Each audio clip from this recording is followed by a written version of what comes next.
Salam jumpa pemirsa dalam program C-News Network. Berita Cilacap dan sekitarnya, aktual, tajam, dan terpercaya. Inilah berita selengkapnya.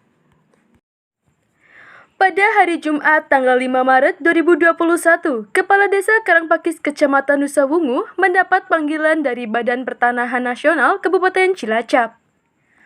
Maksud dan tujuan BPN Cilacap memanggil Kepala Desa Karangpakis Nusa Wungu Khairuddin adalah mengklarifikasi data sebagai acuan oleh BPN untuk menindaklanjuti permohonan pengukuran ulang dari kedua belah pihak yang sama-sama mempunyai sertifikat di satu bidang tanah atau sertifikat tumpang tindih, yakni pihak Ihsanuddin dengan Ahmad Sadali. Di tahun 2017, di Desa Karangpakis ada program percepatan pendaftaran tanah sistematis (PTSL) oleh pemerintah pusat melalui BPN Cilacap. Desa Karangpakis mendapat 700 bidang tanah yang masuk dalam program PTSL. Untuk mempermudah masuknya data per bidang tanah, sudah dibentuk tim di wilayahnya masing-masing. Sementara di Desa Karangpakis terdapat 9 kepala dusun yang membawahi masing-masing RT dan RW. Setelah data selesai di wilayahnya masing-masing, baru diajukan ke kepala desa dan ditandatangani. Mengenai keluarga Zainuddin, ahli waris dari Ahmad Sadali, yang informasinya di tahun 2017 pernah mengajukan program PTSL, maka kepala desa tidak mengetahui dikarenakan sudah ada tim yang mengurus data yang masuk di wilayahnya masing-masing.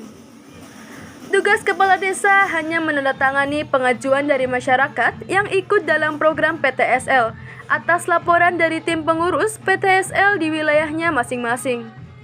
Khairuddin berharap permasalahan sengketa sertifikat tumpang tindih tanah wakaf di Masjid Ar-Rahmat bisa diselesaikan dengan baik tanpa ada tindakan yang anarkis. Waktu itu ada tindakan dari pihak Ihsanuddin membongkar tempat pengajian yang menurut pihak Ihsanuddin lahan tersebut ikut dalam batas sertifikat Ihsanuddin. Pemerintah desa diberitahu dan ikut menyaksikan serta menjadikan sebuah pekerjaan yang rumit bagi pemerintah desa agar semua bisa terselesaikan dengan baik.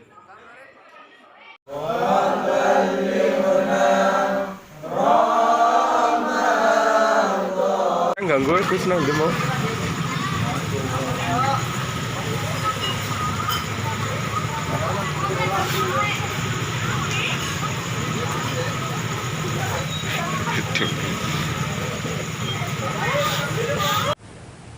Ya, tujuan BPN memanggil pemerintahan desa atau kepala desa setelah adanya klarifikasi data tersebut sebagai acuan nantinya dikala BPN akan menindaklanjuti tentang adanya permohonan dari kedua belah pihak, baik bagi pihak Pak Zainuddin CS maupun Pak Ihsanuddin CS, sehingga semuanya itu dibutuhkan kevalidan itu sebagai dasar nantinya BPN akan memproses atau menindaklanjuti permasalahan-permasalahan yang sekarang memang belum ada titik temunya, sehingga akan dilaksanakan pengukuran.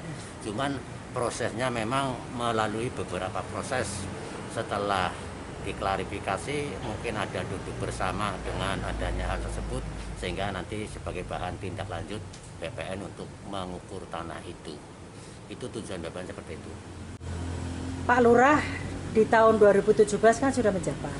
Ya. Apakah ada berkas-berkas yang harus ditandatangani yang diajukan oleh pihak pihak Ihsanuddin? Betul, pada tahun 2017 saya sudah menjabat kepala desa kurang lebih 4 tahun berjalan kurang lebihnya. Sehingga dengan adanya program Prona maupun program PTSL yang diprogramkan oleh pemerintah pusat lewat BPN Kabupaten Cilacap, sehingga pemerintah desa Karangpakis khususnya memohon mengajukan kepada pihak BPN agar bisa mendapatkan program tersebut. Ya, alhamdulillah di tahun 2017 tersebut pemerintah desa dengan program sertifikat itu menerima jatah atau menerima target yang jumlahnya itu memang agak besar, yaitu ada 700-an bidang kurang lebihnya, sehingga sebagai sarana kevalidan hak kepemilikan warga masyarakat yang dibuktikan melalui bukti ia adalah sertifikat tanah itu.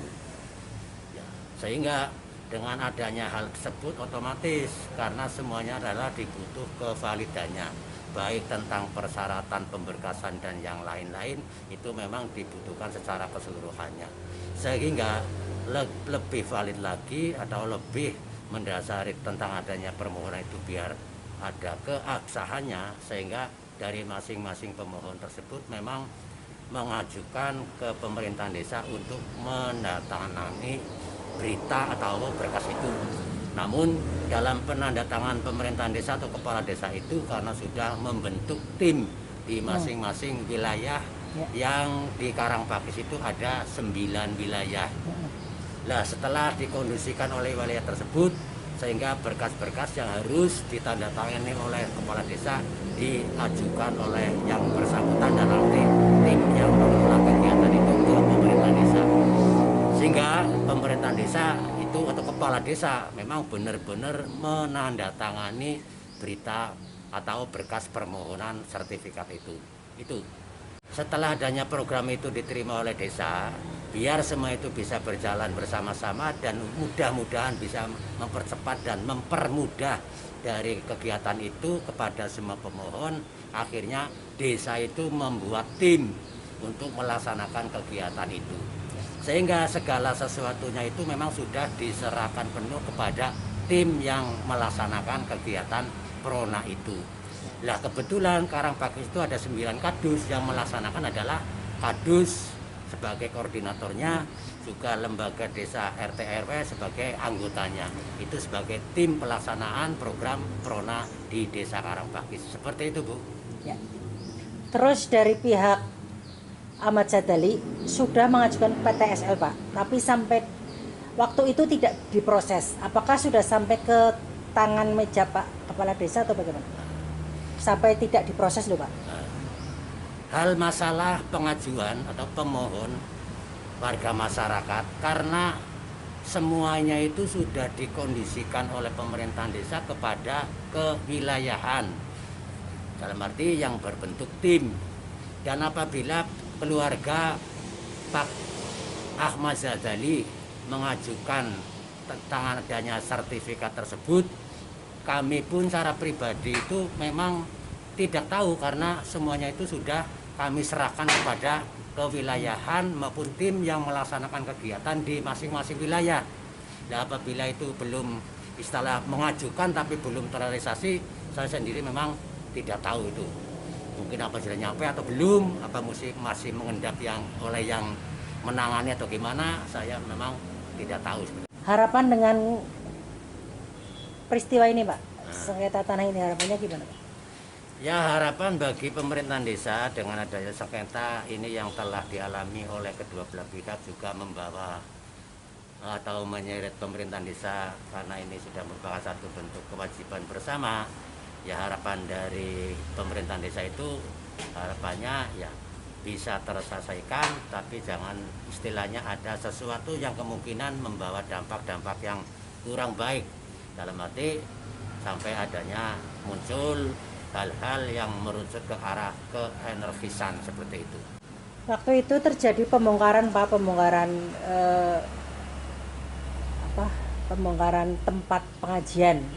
Waktu itu Pak Lurah tindakannya bagaimana, Pak? Apa tidak mengetahui atau bagaimana? Ya, memang pada waktu itu dikala ada pembongkaran itu memang ada salah satu keluarga dari almarhum Mbah Ahmad Sadali memang datang ke rumah saya yang isinya adalah hanya memberitahu bahwa ini dari pihak ini melaksanakan kegiatan yang seperti ini. Memang hanya memberitahu sehingga tidak dibutuhkan kedatangan saya. Namun demikian karena ya saya merasa tidak enak apabila ada sesuatu yang kemungkinan saya tidak tahu, akhirnya saya dirasa perasaan saya itu memang saya tidak enak, sehingga saya memang meluncur ke sana membuktikan hal tersebut apa benar-benar itu melaksanakan kegiatan yang seperti itu atau tidak. Tapi ternyata ya memang adalah sebagian kecil yang diturunkan oleh mereka-mereka karena anggapan mereka bahwa bangunan tersebut itu masuk dalam lokasinya mereka seperti itu. Sehingga dengan hasil seperti itu akhirnya menjadi bahan-bahan yang memang bagi pemerintahan desa itu ya bahan pemikiran yang agak rumit bagaimana cara hal tersebut. Dari Desa Karangpakis, Nusa Bunggu, Nani Eko memberitakan. Demikian pemirsa, informasi berita Cilacap dan sekitarnya dalam program C-News Network. Seluruh kerabat yang bertugas mengucapkan terima kasih atas perhatian Anda. Sampai jumpa.